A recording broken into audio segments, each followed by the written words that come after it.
They're taking a real look at what they sell and how they sell it. That's going to mean slower times to sell products, slower close rates. Slower sales means less sales in the near term.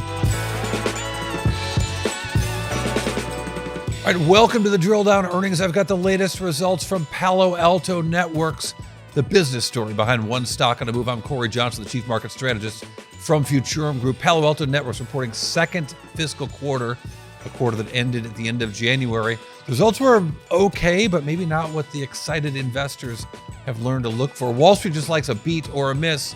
This was kind of right in line, but the guidance was certainly a miss for this company.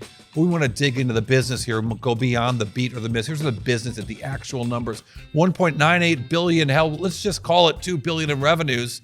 That was up 19% from the previous year, but this is a business that used to grow at a 25% clip. So not great growth for this company. The guidance even worse.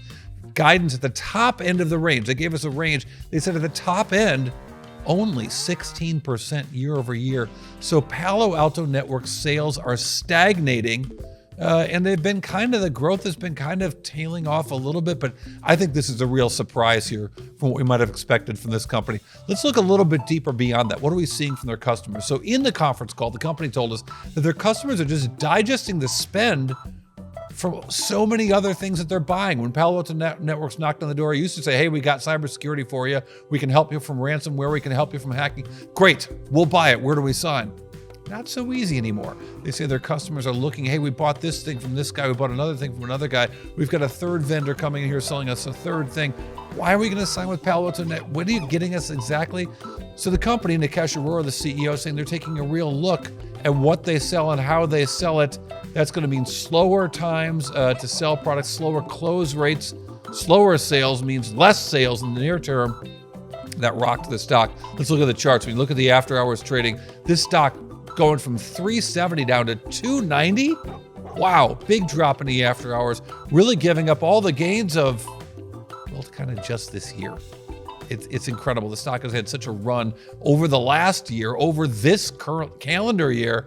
So the stock's right about back to where they started at about Christmas time, giving up all the 25% gains or so they've had for the calendar year. But again, the problem is their customers are looking at the individual fixes that they used to buy for. You can fix my ransomware problem, I'll buy right now.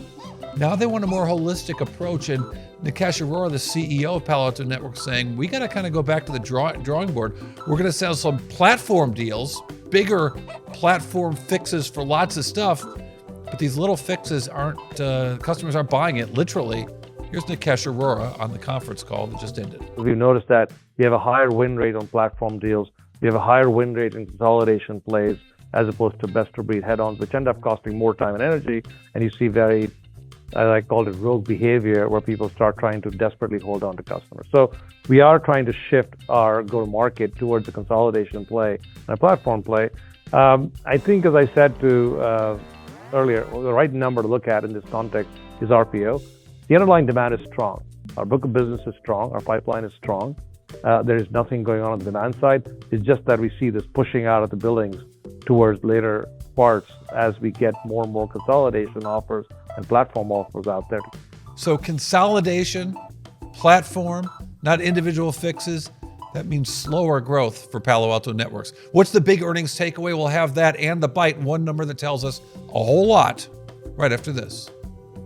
The Drill Down is brought to you by Futurum Group, where analysts, researchers, advisors, content creators, and marketing experts help business leaders anticipate and understand shifts in their industries and build strategies to leverage disruptive innovation.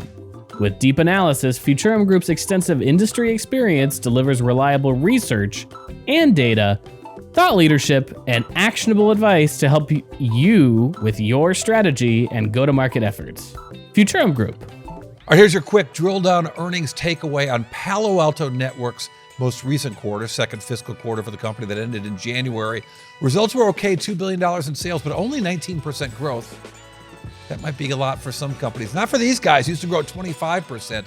So weak guidance going forward that the growth rates might be as low as 16% or worse. Stock selling off big time after hours. Customers telling them they don't want individual fixes. They want holistic solutions, platform sales. Palo Alto having to change what they sell and how they sell it. And you can see that in the bite, the drill down earnings bite, one number that tells us a whole lot. 22.7%. That's their billings. The remaining performance obligations growing at only 22.7%, kind of falling each of the last few quarters. Not great for this company and probably a bad sign for things to come. All right, thanks for listening to Drill Down Earnings. I'm Corey Johnson. Check us out on all the socials. Drill Down Earnings, part of the 6.5 Media Group.